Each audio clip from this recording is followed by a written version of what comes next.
redresser, c'est normal. Parce que vous la publiez. Parce que vous la supportez, vous la défendez. Parce que vous causez en privé avec elle. Voilà pourquoi elle a eu cette légèreté de vous appeler comme ces petits rats. C'est normal.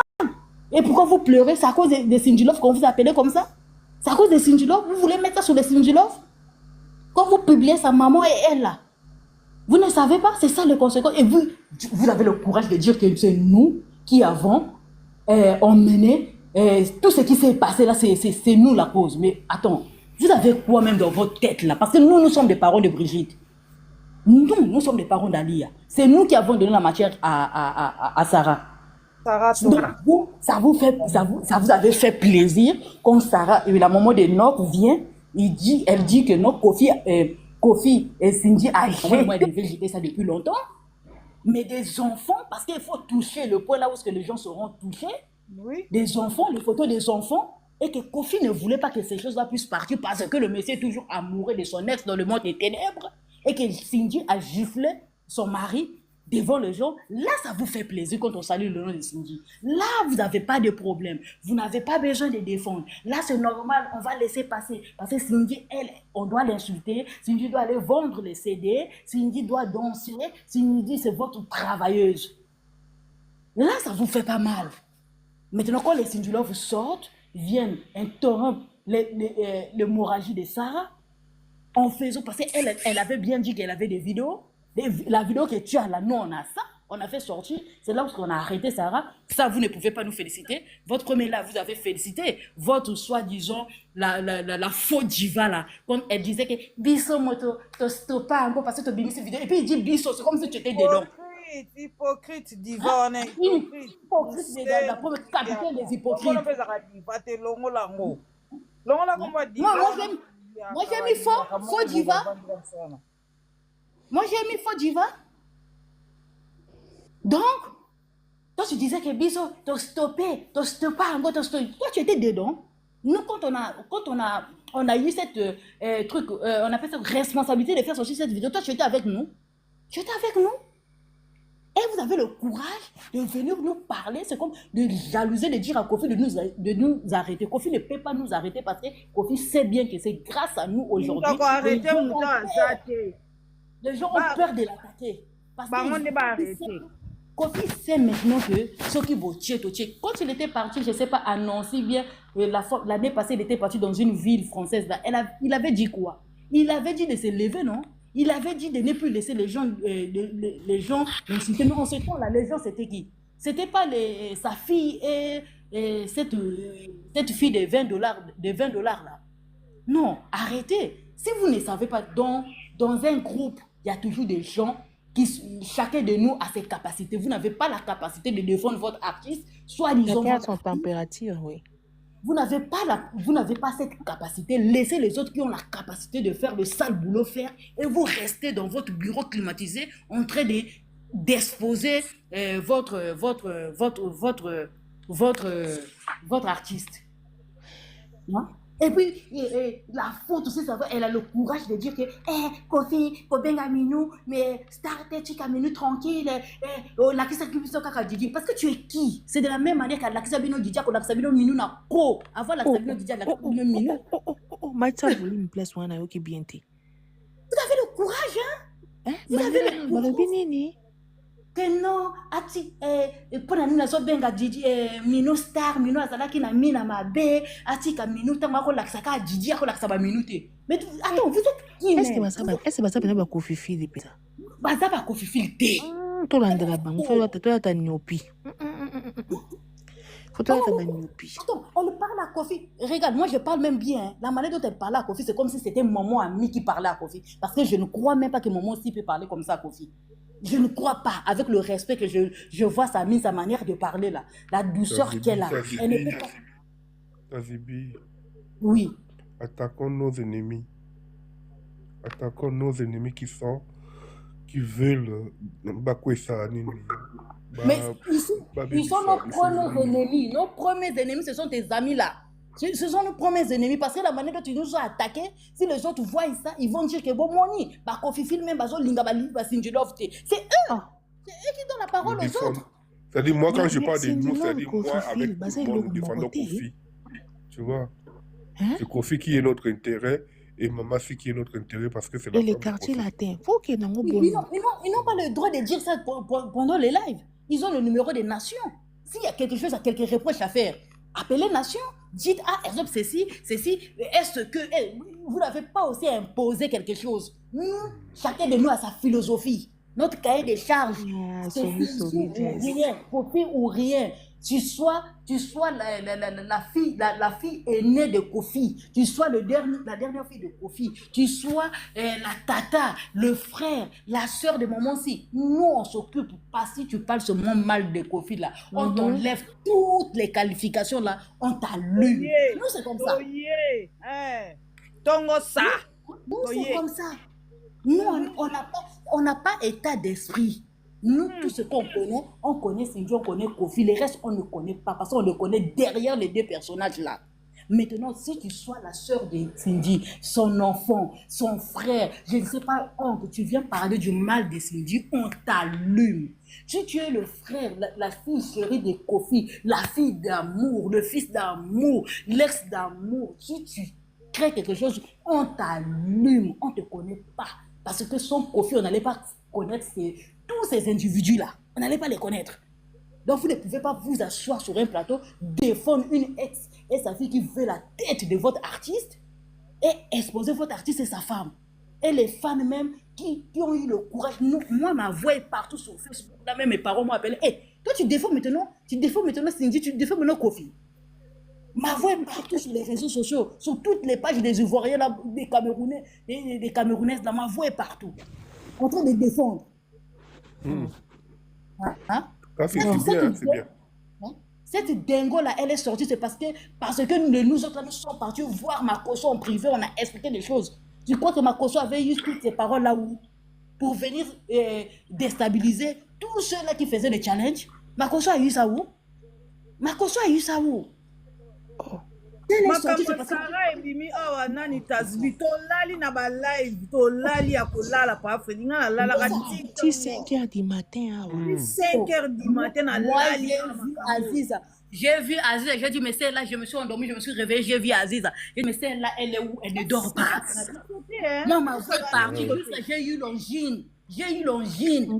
Et ça m'a provoqué la toux, je suis allée acheter les médicaments, là, ça m'a coûté plus de 27 000 francs CFA.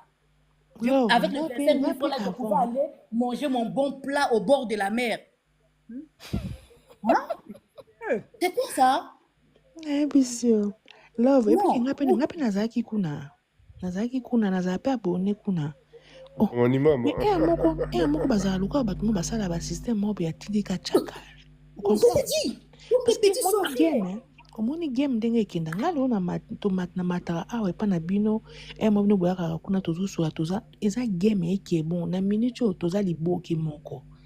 Donc musique nde eza bena na otolo bango ezaka église te baza baji moko boye moko genre neti ndenge Kofi azalaka na boyebi biloko mokomboso wana ya actili neti aoloba moko balobaka mpe yango oyebi oui basola mpenza bien te na ndenge mabe te du coup na toba bango mpe jalouser notre dédicace. On a comment Kofi peut les dédicacer. Mais regardez-moi, attends, jusqu'à... Non, mais attends. Pourquoi vous en avez de bamboirio? Bokende kuna potika biso na minute biso de bamboirio te.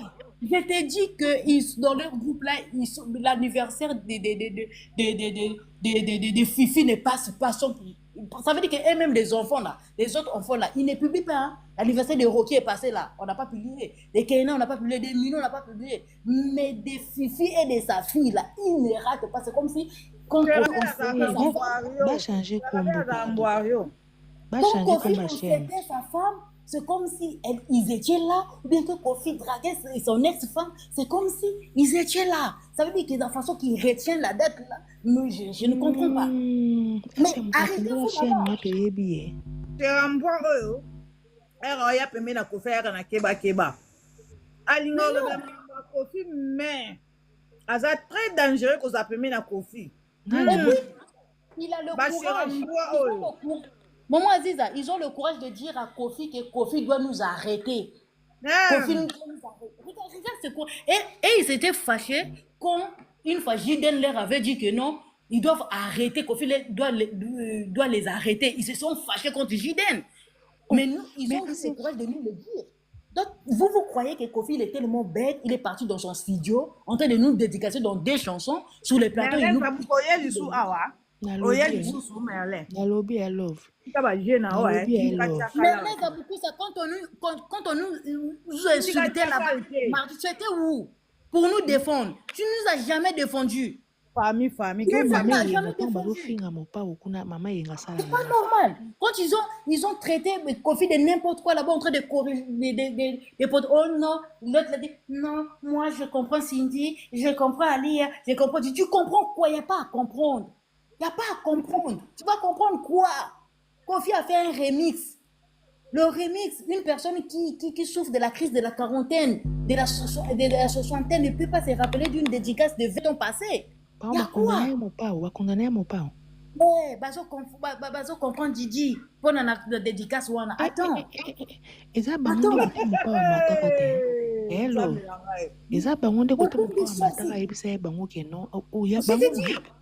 Eh bien, quand Kofi partait payer la facture de l'hôpital américain, là, ils étaient là.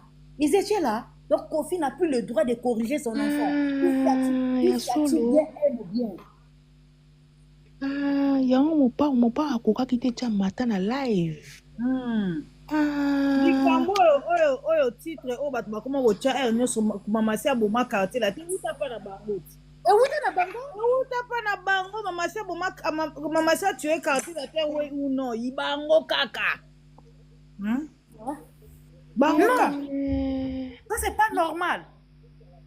Ça c'est pas normal. Par là, papa Freddy na bon suspect, baby o makolo. C'est pas normal. Vous êtes jaloux de tout le monde. Oh non. Il pose la question, oh donc si un jour, je ne pense pas ça, si un jour Kofi et Cindy se séparent, ils vont partir chez Cindy. Maintenant, ça fait quoi?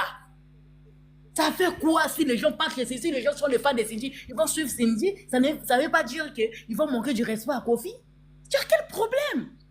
Vous avez quel problème? Pourquoi vous pensez même à la séparation? Il n'y a pas de séparation. Kofi avait bien dit, c'est Momo aussi qui va l'enterrer. Et Momo aussi avait bien dit sur le plateau que moi, même quand je suis fâchée, je ne pense même pas à partir. Je peux mourir pour mon mari. C'est pas ce qu'elle vous avait dit. C'est comme ça que vous avez dit.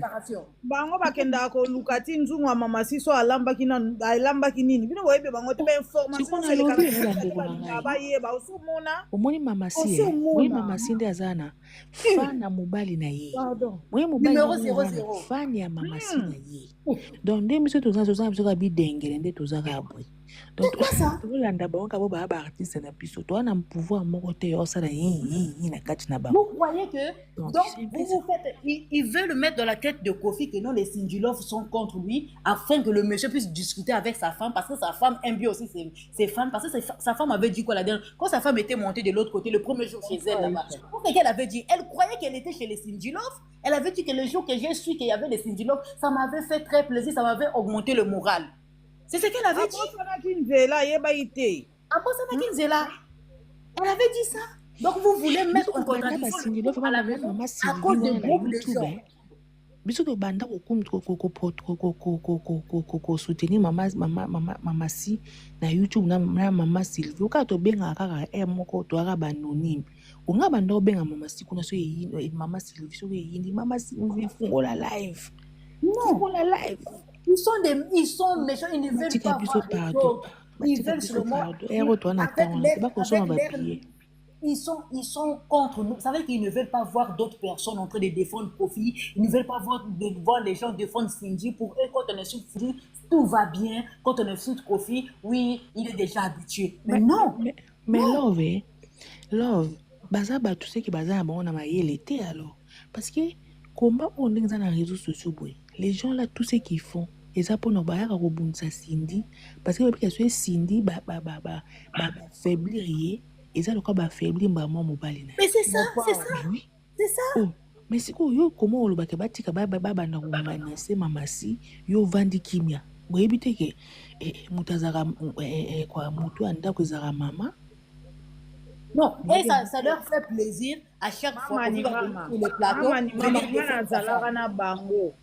Tazibinga azalaka na bango baloba boye. Soko attaquer mama si eza loko attaquer mon pao, il faut ko attaquer mama si. Ndongo zo mona bango bazana. Balinga mama si te. Balinga mama si te. On force bango te poser lo baloba ngo penza, il faut ko attaquer mama si. Pour so attaquer mama si ba mon pao azalaka déjà donc simba directement quadra quoi. Oh, mais c'est pour na rozwa na suite bazwa nini? C'est que balinga pe Kofi yango peut-être? Balinga ka profiter. Balinga mo pa te po mutali mama sita ni mo pa te. Et pas ti kolobela ye? Mais c'est ce que j'ai dit. Oh. Il n'a qu'à devenir les analystes. C'est quoi ça? Tout qui va monica comme moi motomoka comme défendre Kofi, ouais, c'est devenu leur combat. Oh non, nous, on est Kofi dès le début. Vous connaissez les gens où? Vous connaissez les gens où? Est-ce que vous connaissez les gens là où les gens ont grandi? Parce que les gens ne parlent pas. Parce que les gens ne parlent pas. C'est parce que les gens ne sont pas... Moi, mon papa, c'est un Kofi, donc mon papa, à son âge, il va être sur les réseaux sociaux. Hein? Chacun de nous a son choix. La même année que vous avez aimé Kofi en 1976, il y en a ceux qui ont aimé Sindio en 2008. La vie, c'est comme ça. Et les deux, c'est une seule personne. Babunda ka baguerre te bango balobi ke baza intellectuel.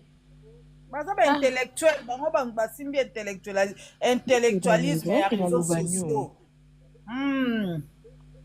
Intellectualité na bango wana ya ko exposer ba faiblesse à Kofi. C'est ça.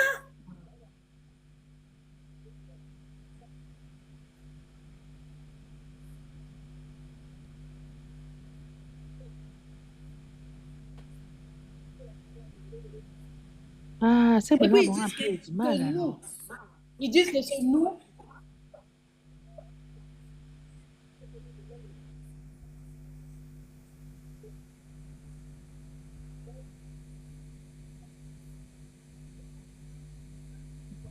C'est ça?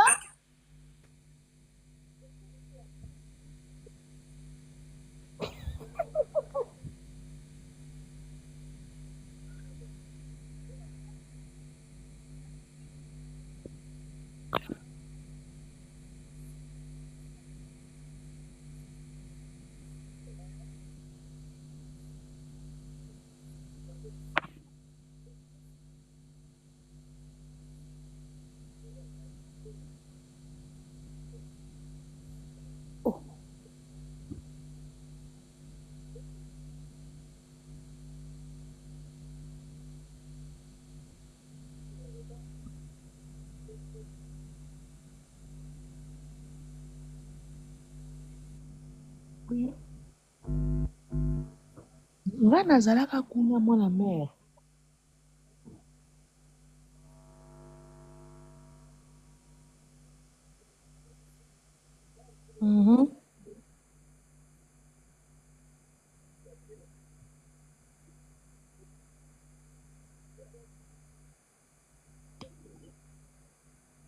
Siko nalobi mam.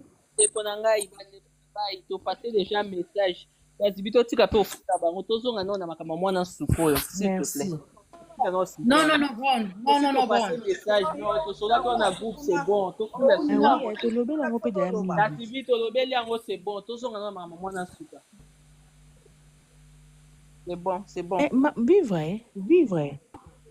Et bon kutu ba fanatique mosusu net ba golwa kutu ba okota na guerre ngo. Na bien vivre. Siko se kutu ba golwa ba okota kutu na rando ngo o pona soutenir Kofi. Siko na mama si, siko na lobby se kutu ba golwa ba okota rando o guerre o pona soutenir mama si na Kofi Olomide. Siko ba oloba ni ba sindi love siko so ba moni guerre ba vandi kimia. Yo Kofi fi no ba. Regardez, je te dis, ça c'est pas de la sorcellerie. Yes, c'est pour les bango déjà. To pesi message. To zonga non na makambo epe. Madame, donne ton avis. Mais non, c'est parce que ça soit pour la première et la dernière fois.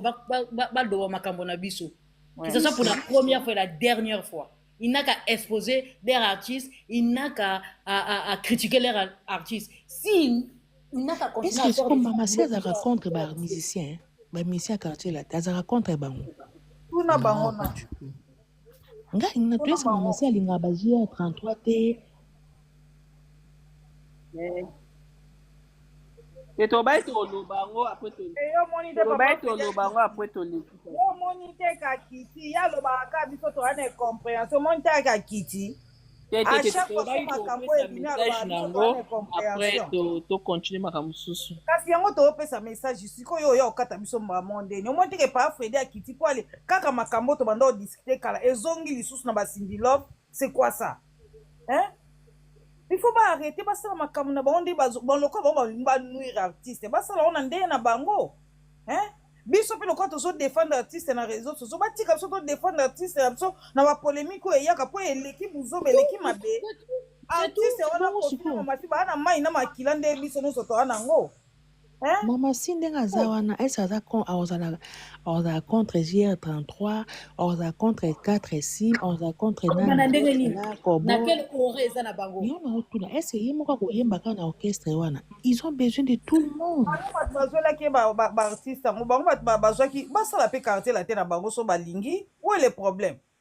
nalobi bacreye mpe baorchestre na bango so moni baolinga balingi bacreye moni bato bakimisaka bamusicien na quartier latin bango wana oui bolongolisa omba lipasa longwa sikoyo omba ngo na minute aza wapi vraiment question bolongolisa bino koyaka koincite bato na haine mama si azosala nini mama si asala elo mama si ayembaka part na ye en plus nde bayembaka wana normalement baza une équipe c'est tout un team baza team donc baza na besoin ya motu nyonso tu baza wana mona motu mama si déjà ntango akoti quartier latin boyebake image ya quartier latin kofi asala yango déjà na kotia mama si déjà liboso eza bongo ça date déjà de plus de 10 ans plus de 10 ans quel 10 ans depuis 2008 yeah, depuis donc plus 2008 de 10 ans déjà donc c'est comme si les gens se souviennent de ça maintenant alors que depuis 2008 quand Kofi nous a servi Borézanga Combo c'est moment-ci qui a dominé hein yeah. Donc du coup eza te ke elo mo biso toluka to ko changer yango tout ça parce que le monsieur lui-même il connaît Kofi moko ayebi pourquoi akenda na quartier latin na ndenge eza wana mais lelo o apesi bango ba makambo toyebi ba GR33 a beau garçon azala pe bien na mama si bazala bien maman na bon bazala toujours na harmonie to basala ba répétition na bango alors c'est pas à nous les fanatiques toi recréer ba haine moko be pour mutu mususu monsieur musa ko leka boy ayoki ntango baloba bongo mpe buba mosusu bazala bango faible balobaka la foi vient de ce qu'on attend du coup ya so bata balobi mpe ya solo bango na bino bomamiki komba monene na chaîne na bino na bipola wana tata ko bakofifili baoloba boye na banda na nga kokima na ngai kasi répétition yango na nani nanana ozomona botika bo encourager quartier latin soki réellement boza bakofifili vrai boza bato ya koencourage bato nyonso tu mama si bamusicien na ye moko biemei mopao il ne fait jamais ça il ne publie jamais maman fille il ne publie regarde Minou était sorti il y a que Vive Naturel et Nation qui le font et Jess Minou et Bon aussi quand Minou était parti même voir la ministre de je crois je sais pas ministre Vive Naturel à boire à Minou fort comme Minou va voir les ministres jamais mais dès qu'il voit seulement la petite là, la fille de Fifi faire quelque chose, il publie. Mais attends, Minou est en train de vendre des t-shirts là. Tu les as déjà entendus faire la publicité de ce que Minou est en train de vendre? Rien du tout. Jamais. Rien du tout. Rien du tout.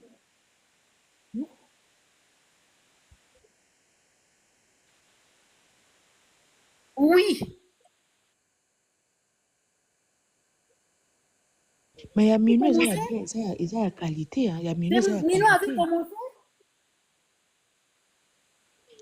Donc, leur jalousie, c'est partout. Et chez les fans, chez les enfants. Donc, vous avez quel problème? Vous avez quel problème? Vous avez quel problème? Oh non.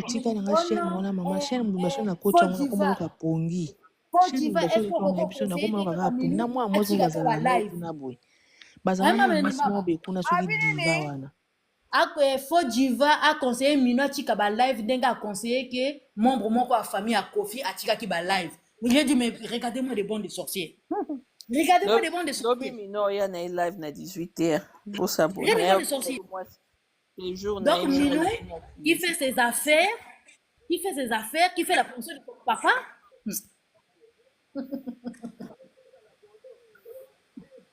bayebi te ya mino aza femme d'affaires.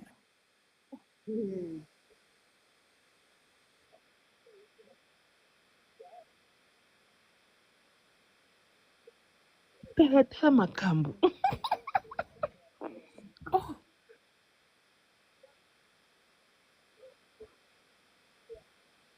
Vraiment, bah, courage à saleté, je t'assure.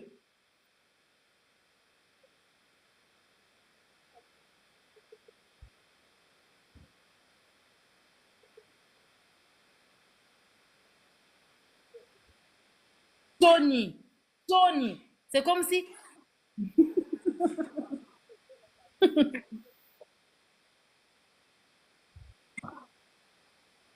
Mais Kofi Phil nyonso tolinga mama sia. Nalobi Kofi Phil nyonso tolinga mama sia. Kaka panel wana yaya on dirait panel ya banchor. Bango kaka panel wana ba individu misato wana. Banchor nayebi Allô? na bakoma na bavanda wana sivu shera mwa. oui madame Jean. Dans le sujet, la biso mwana nchuka, pardon. Bonsoir, Madame Jean. Oui, so ya kokolo baka mokie po na koti sikoyo nayebaki Bango koti na kata kwete. na dek Koti na kata deke. na kati ya dek nzambe bonsoir mama di mama ouais nga nazwi sujet kaka en cours to na koti mpe kaka just atinde na invitation na mati concernant l'organisation de quartier latin la zibi otiaki j'avais vu un extrait na page na otiaki ndenge ramboyi moko azo défendre position ya mama si na kati ya quartier latin akoma directrice artistique, c'est-à-dire c'est elle qui dirige les entreprises. C'est pas à coma depuis le début. Ato salizuwa ato tomboki eza bongo mokolo société sur alobi ke atie par exemple Yota Zibi PDG ou diriger société na ye eza choix na ye ozolanda. Ensuite bolobe pe likambu ya album que maman si elle avait dominé na bosse un titre album en haut ezara kitoko be carton. C'était quoi le titre? Combo. Ouais. Mais c'est pas la première fois que Koffi Olomide a Salango pena Suzuki papa Arlon certainement a koki pe ko ete ma comme nazoloba a Salango Suzuki na album Etage Asuka et ça qui ka bon mi balé ba bête album moi donc au moins le concept wana ya ko pesa membre orchestre quartier latin a simba album mais la première fois té mais il fait pas ça avec n'importe qui a Salango pena sentiment té donc ce qui sur les rambes sur charge il y a même album yeba ke apesi opena atie confiance katina et la première fois té donc place au rambo apesi mama si na kati ya quartier latin ezali choix na ye bato balinga te c'est Koffi Olomide qui décide mama si ndenge azana azora ba décision c'est elle qui s'occupe de l'organisation de l'orchestre etc. En ce qui concerne bolobi pe likambu bon ngali abi pena ba conflit so na bina kota ba conflit o ezoko animer ba fanatique ya Koffi Olomide dans un cas songi na lokuta na yebite mais nazolo ba juste que pour nous qui ça va musicien bon na yebite so baza pouvoir wana peut-être ouais ba koki ko décourager mais je pense pas qu'ils aient ce pouvoir là o azali patient il reste avec Koffi Olomide o aza patienté asimi de la ki il quitte au quartier latin biso tozana te pour na bonde la bon ba yebi batu combien merci maman Didi bon ba yebi batu combien ba leka na quartier latin au Koffi Olomide format bato asika parmi bango soki moto alingaki kende asimi nzela kende ye tokobondela motu te Koffi Olomide la fabriquer des stars lelo baza wana parmi bango baingrat bato mitema mabe baimpoli wana etali bango omba azalaki pressé il est parti ta ndula eleki bilanga na pasi musique ata boza sans peut-être moko akoko bima eza te parce que boza sans ke bino surtout bokobima kaka non mais bazwa quartier latin comme un centre à formation. Peut-être plus tard ekoko simba mais baye banding o alinga kende ay bandenge nini akoki ko kende mais ba kende te comme des enfants mal éduqués non moi ça me fatigue bato ebele bazo reprocher mama si o azo fina bango te azo pesa bango formation muto ebi ndako c'est-à-dire le quartier latin, parmi bango nyonso, koleka mamasi azate, pour bango baye bakutie wana. Ye muta formera bango, ye muta zo gérer bango, ye muta zo batela bango. Ezate parce que c'est la femme du patron. Rien à voir. Cette dame est professionnelle. Bino suko bouvard na été beau reproche à Kaï nini. Qu'est-ce que vous lui reprochez? Parce que c'est son travail à elle. So ba pesi bino ta une journée, bo organiser quartier latin ta une journée. Une journée carapamba. Mais bo la mi tout. Et à diriger ba la mi bali. Ba tata na minina, c'est elle qui les dirige, c'est elle qui les commande. Les a facilité, je pense pas qu'elle les maltraite, n'intimité, les a société. Mais tellement que tout le monde a, moi, bah, image, on se permet de tout juger. Bah, entreprise est belée, il y a une forme et la forme. Hein. Bon, que là, comment ça se passe là-bas? Peut-être que le quartier latin est de loin mieux. Et puis, qu'on fait le midi, il n'a pas le temps. Celui qui veut partir, tu pars. Et, ils ont dit que ce sont des Sindulov qui ont semé tous les troubles que nous sommes en train de voir, la sortie des Didier, les bagages dehors, ce sont des Sindulov qui ont fait qui sont à l'origine de ces troubles, de faire sortir les vies privées des Kofi dehors. Lokota, tant au moins, nana bandara buzobanae, fanatique, moko Kofi Olomide, encouragea kai. Au contraire, mais surtout, on a tout recadré, moi, nana, papa, bah, moi, non, à la traveste était jour, wana. Nakatia lopa, on est à la tête qui relaxe, abagini, batikae, posa moana. Bobo simba eta zakara mwana to tikara na biso mais c'est imbécile akanise ki biso to za bazoba na azongela ka bozoba encore et encore et encore parce que papa pekisa ka biso to yokaka papa ala mwana mukolo mwana aboina isava tozonga sima c'est impoli là fanatique nini yango ya tata na to ya mama si encouragea ka elle a commencé ces bêtises là-bas a comment asala o akoko ko sala ti lelo elle veut pas lâcher l'affaire. Mais à Yuku, tu n'as pas eu qui peut moto, mon ango, à qui moto, zui. Traitement, c'est l'ina, nous t'es besoin de ça qu'on a pas maman Gigi. Toujours soigné, moi. Maman Gigi a son matin. Toujours soigné, toujours soigné. Zong à l'école. Zong c'est l'école. Zong à classe, un millionnaire. A foutre à classe, à zong à classe. Millionnaire. Va à l'école. Madame Jean Beauté, c'est comme moi dans tout cas. Ah, c'est idiote. Écoute. Moi, noyo, et ça, histoire montée depuis plus par Njora. Njora n'est pas bomoni émission au remboursé qui est pas ya, et pas ba matope wana na ba David et tout et tout et tout. Na quand na bango, ba c'est na bangoté. Quand ba c'est voilà. Pour rembourser bango sonnier. So boza mi bali kasi bo ya bino moko ba ye. Ba salini ni ba ke rolela et pas ya zoba Njora wana. Sur moi, nous avons pire petit Njora, na fio arata viwana, ouais pembe na Sandra Lina. Bah on est mutu babimisi mwana comme joker hein. Babimisi joker yo kende kuna sala okoko sala. Elle est juste manipulée et téléguidée par Njora. Oh, moi nous avons cheval de bataille Njora. Quand batinda kaye abima contre JB abimaka toujours Njora, ba image monana Njora na zoba janvier wana ndoki wana. Bah mon si na ba lunette un jour na reflet ya lunette tout royo Njora bimisi sous carte na moi nsuka pour venir emmerder son monde contre Kofi Olomide. C'est juste une enfant qui enfin une enfant. Non, elle a plus l'âge d'être une enfant, mais je veux dire c'est une petite qui est téléguidée par Njora, c'est tout. Ah oui hein. C'est un pion tout simplement, yango la bengi cheval de bataille Njora. Bozomona parce que bon bah c'est pilté babite Njora ningisa ça là quelque chose et simbité et modèle les autres joatés mais modèle les gens s'en fichent mais les gens sont fatigués et simbité manipulation mon fou donc moi makambo seconde za biso moto osala ngo siko pétition mona siko kindoki na bonzambe ngapi na kolea na koikende koyekola ndeni basala bafungolanga pétition là to kotia mwana ntuka na mobile papa mwana yende ngasala dépense na mwana mokie yaka nsi batunde bapa banda kimia ko l'association ba féministe voilà les bat bavanda kimia boy bakipaka na bango te mais c'est ça o papa mukolo o asalo makama mabe po to bolo bango na TikTok bakipa na bango te bokasa bat baza bazoba maintenant to komema siko papa mwana yo to ko livrer siko na mbila ba mama c'est une enfant martyr, c'est une enfant abusée, oui, c'est une enfant traumatisée, c'est une enfant qu'on a volé son innocence. Ouais. Donc, Azalaka, comment on appelle ça? La petite, elle était vulnérable. C'était une gosse. Tobo Sanata Kota, son âge à 8 ans, ce qui 9 ans. Quand elle est montée sur le podium, elle devait avoir 9 ans sur le podium. Elle a bandara ba répétition, il faut qu'elle ait 8 ans. C'était une enfant. Moi, j'ai un enfant qui va avoir 9 ans qu'à la mingité.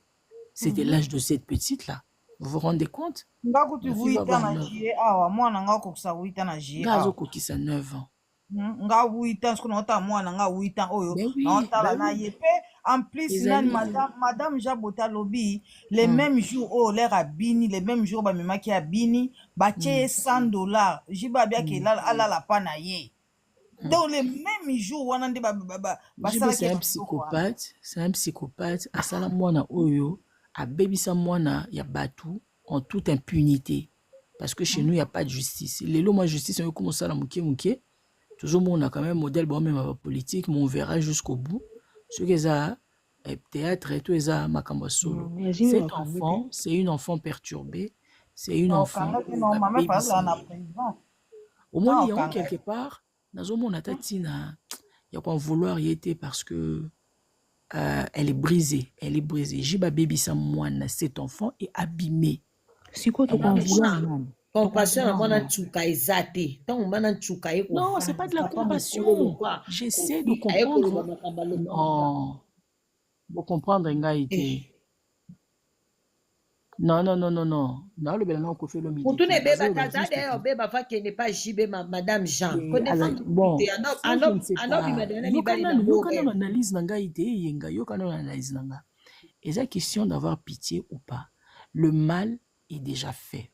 Moi noyo tata munene wana wa kubota moi noyo a bébé c'est déjà moana. Cet enfant aza moins âgé que bana jibé wana Daïda oba otiko sente wana. Aza moins âgé que Daïda. Zolanda, Jiba baby sa mwana oyo. Jiba c'est un criminel, hein? Oui. Un pédocriminel. N'habite sur le ba komboana na panel a au risque. Ba ko bloquer na matin la live. C'est un criminel ce mec. Oui. Ah muto ba réseau. Tala. Pourquoi apostrophe azate hein? Yemutengo pese bino ba détail sou kitoro. C'est un criminel ce mec. O bazwa bana batamikie. Ya bali. Omoni ye penda pidi di penda ya Congo. Mais oui, c'est un malade, il est malade. Molendo sakombi. Oboniko. Molendo ndoki mususu ye wanati. Kasi on tolobi ke mwana makambo moto ayo pelisa moto didi apelisa ti lelo akomo yo sa ba live. Poto bo abo moto mais moto moye bo mama ezate. Il bo mama te parce que elle a ouvert les portes. Aye ko pelisa moto na ye. Moto tango eko ko bo mama te ayo leka sur la télévision bandi ko lela. Ngai batimola ngai. Papa mama babita ngosa likambo il faut baba retomber na. Et puis dans mboka na biso kutu service ya psychiatrie pesa la ranote. Le psychologue bazate, moi basali soit thérapie pesate. Et puis ozo sala babenga ngo syndrome de Stockholm. C'est-à-dire basali o mabe, monika muto sali o mabe. Yo suko telemi pozo sous défense na ye. Eza maladie, cette petite est malade. Ya on azo monate batunde photo landela eza banjora nde babatami na sima na makolo konda. To moni njora te madame, to moni de ye. Oui, bien sûr, madame, mais moi je l'ai Omoni kwa eza auto zo mona na misu mais na sima, elle est téléguidée. Kasi to kwa takende ye pa yo binta ko ba guru na yo baza na sima na. Ah, na sens on a d'accord, on a compris la stratégie alors. On a comprendre. Oui. Mobile na ye a banga karambo. Oh, ils ta troisième fois, je crois, Rambo, Atie Moussapina Lissou, à Kokamba Kambuté. Oh, ah, mon toi Boudaka, n'a si ma manette, n'a été toujours sage.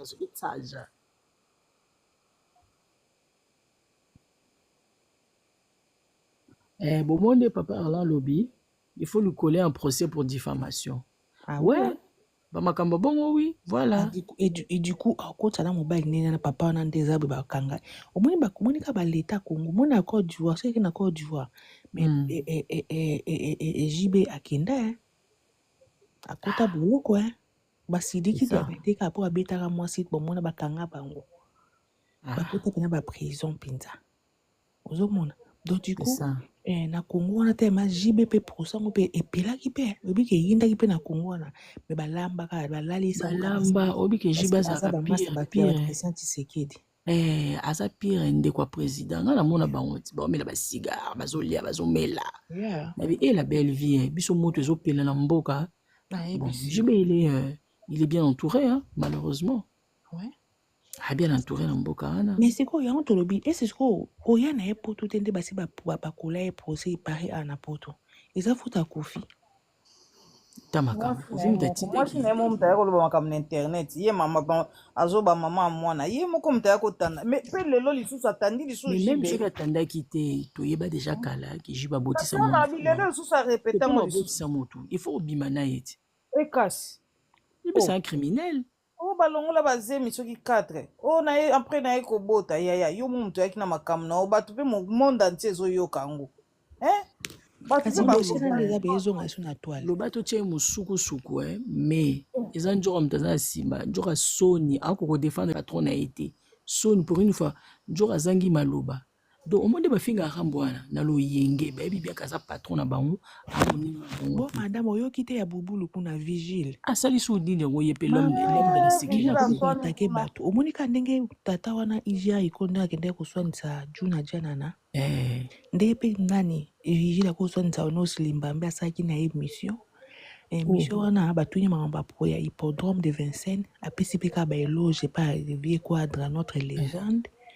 Du coup, quand ça rapide, il paraît bien, ye vigile. Malgré comment on bon, mazaka poussière.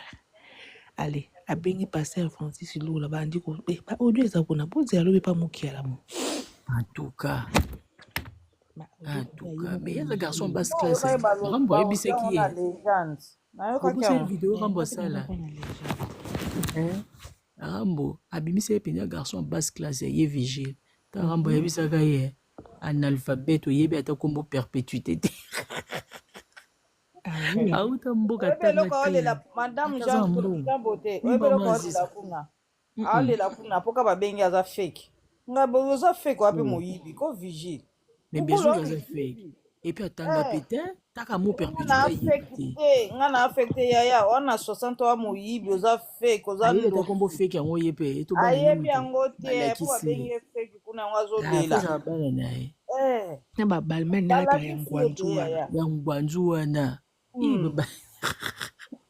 yeko linga kite vigile wana ti siko ne mituna yango tanti Nicole mama Deborah akena olingele nyinya mais lelo pe nde na mona pe forme tanti Nicole asuna choite fovanda kana Kofi kasi Kofi mutasala batene sotwana bazwa basiti mais lelo pa okende wapi mama akende wapi mutu echikalika bon tanti Nicole limbisa ngana na bebisa mtakota mayandi tina mbebo na bomwana pardon mon pauvre mama bako paza nganga baba babubu mama mino pe mwana nganga akenda classe yangwana nde eza boye somba biye na yo ya hippodrome faut somba komba yangwana manke to obeta ba bordure nga kufuna luka déjà hotel nde naza pe boye retardatrice munene non na hotel manke to obeta ba bordure to sa pe promo nde toza biso toza be même moral donc basingi love bakofifi bagulwa nde ka bakwaka nde to ya mobondo epesa bato ebele kanda bakomprendaka te yango basingi love babimela wapi bazwa vertige babisa badonne bakomponeke baya basi te bakomponeke défense sécurité oyebi concert mopo akende obeta na mbokoni place malili ezala makasi dernièrement akanga bafoto na bakanguru boye te malili ezala te kuna moi Australie kuna moi malili Australie makende na hiver mais eza mboka mboka bakanguru Australie odi baseri on pe polémique ezali makasi kwada abeti concert après alobi bakofifi kofiete botelema ouais je me rappelle de ce message on va se rappeler yango abi botelema il était déterminé bandaka bino pozaki ya olala azalaki déterminé ya kongunzama na yebi lelo mpenza ngai ya remarke baokoka su te obike nzoka aza motu moko abetaka batablo ya makasi metu oyo waya nayebisa bino lufe kaka Rambo alobelaki bango agazaki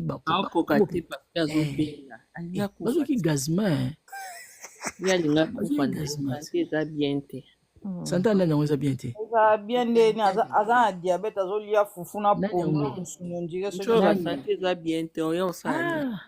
Njoko kizenge ye makolo konde azokanela eti mokolo kolia eti. Oye matoko oyo ndenge ezokoma ye. Matama osali ezozwa te ye ndeke ye moko abima ya kofesi mopao baprise nyonso osala ezosimba te ye moko abima soki aza mobali alina te soki odebande na kati pedir nde abe na bwaki ka suki ale casquette mpo kuna tokokepela systeme tokozi basaki tokolata kaka ndenge basiva wana obeta chapeau de cowboy bola suki oyo na po boyo oyiba baluki naka biso tokokena mpe mikolo mpe cowboy mutu na succès botuna batuna Beyoncé mpona mwana Texas créelon luki moko mystique na bandi no na chapeau de cowboy le reste so cameraman azwinga te boloba ngai te boyebaka madame Jean Beauté wana il faut y avoir et ben à 17h non pas activité banda hippodrome na biso tant entendu mino mona pasi et ça peut pas bien na live oyebi nde toza boye tolobela baconcert nyonso mibale parce que omoni fase toleki kaka le 7 juin tala bino bomona mambo eleka na mama limama boyebi ke bwana concert na weekend bobeta yango kare oyo buzoba boyeko bazolobela te anini ye pena lambali ya motakala kasi bolobela concert ya papa Hervé te ya papa Hervé eza dans 2 semaines jusqu'au ozolobela nani yango boni motakala mama ni mama mama ni mama boboyi ko pardonner mwana na bino baboyi pena nayebi ete j'habite pas les quartiers ni les environs Rebo aya papa Hervé mabe Tasbi alobini et bon, on dit qu'elle est la fille de papa Hervé. Oui, la fille originelle de papa Hervé c'est bon. Adimi yango po aboya na mobali. Mais atika la pe boya te bona. Mobali apekisa epete. Na mama. Baboya ni. Ya solo pe. Oui, baboya ni depuis l'année passée. Baboya ni depuis kala. Mais pour matango euto leka bakufela garçon na. Kika po bayebi ete. Tu n'avais pas vu leur atmosphère. bayebi garçon balandaka nanga mpe bana ngo te eza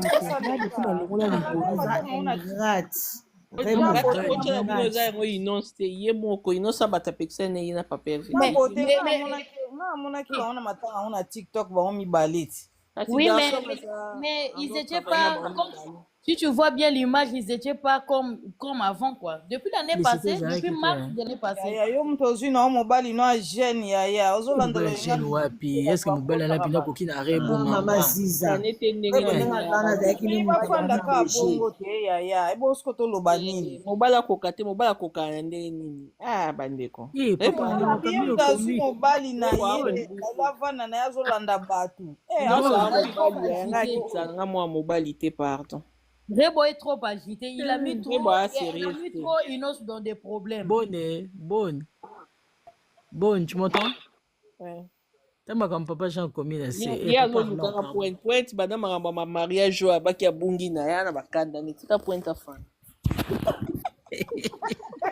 Les kaya. Point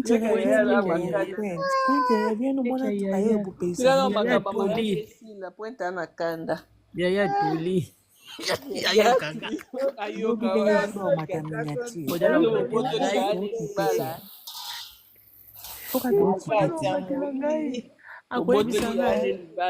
akoyebisanga madame Jean azalaka très agité alobaka ebele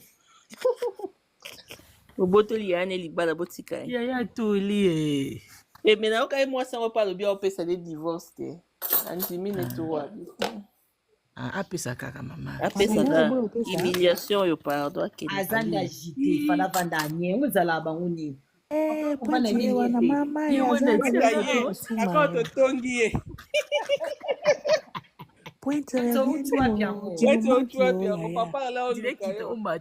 nekito bata dit que l'espace. Qui continue que l'espace c'est ça là papa alors le bâtard qui t'a yoké na si. Bon, on a été le matin à live. Bon. Papa là tapoté, hein. Papa là yoké na si. Papa là na problème mais Apostrophe. Ils ont Ah beau bibi de bo ba yaya. ah non yoka Gaïté. c'est encore la tindele ba na partager les mingi.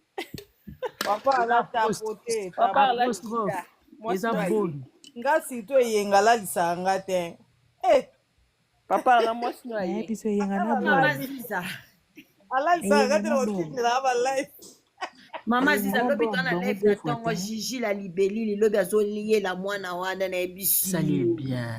Et on peut se Ah, faire cure. il faut mwana na akanga réseaux sociaux. Elle doit partir à l'école. Elle doit repartir à l'école. Elle est là, elle dépose de l'argent pour Gigi rien. la libellili aza na tongo ye la mwana wana lobi na tongo lobi Gigi la Elle libellili. était invitée au festival de Cannes, elle est partie déposer de l'argent pour rien là-bas. Abana never. Bon, non, ça là, on a ce qu'on a zolamba ma déçu. Akene kuna aza na film ni yake ko représenter. Et il y a une vidéo moko te Ya Gigi pe never ezada biso toza ya pongi. Ah mama tu as rêvé mama Ziza na otinde la olamuka. mwana na vidéo kwa kizengi. Eh, bonne. Kuna tala makambo Moni ya te. kote zana tindelo te zana otindelo oyo kelema. Tala makambo moninga nati papa na lobaki bo votaka ye papa na loba natika ko suivre ete lo motenga binga ya de fanatique na fatigue mo anote pa. Moni vidéo wana madame oyo kamawa. Elle n'a même pas partagé ça. Elle n'a pas partagé ça. Non, elle n'a pas partagé ça. Vous vous rappelez de la vidéo de Maweli, ça, des pigeons, il était parti comme à Grammy Award, là où il était isolé. Isolé, comme là. Ça, la petite là, très Voilà. isolée. Non, Parce j'ai qu'elle dit n'était non. pas invitée. Elle s'est invitée à Témika kwa moi qui sengi boy. Abimi mokolo, ba stress te. Merci. Elongi penza na moni différence. Ba invité te mama ba invité te. Boke ekota na site ya Azo sala ba bakaro forcing, azo linga prouver. yoka visco abimisi vérité te ndi aute kishasa wana ayaki nde na invitation afali azalaki so na visco te Bon, akosaki biso po ya nini? visco bango bo bakomi oyo na page na bango ami do aza old friend na bango do azalaki na contrat so na visco te Bo visco ba poati pe po ya nini? apoati mama keta na page na bango Akwata te ndenge nini. Ya makambo nyonso kwata. osakana yo osinga papa no na réseau yango sociaux bongo omoni bato basali ba image na ba français mama Gigi wana atakaki Glisco wana loba déjà visco abwakisa ekala depuis année passée baboyi siko eyateni image na bango omoni yango wana siko bayoko bimisaka zalaka na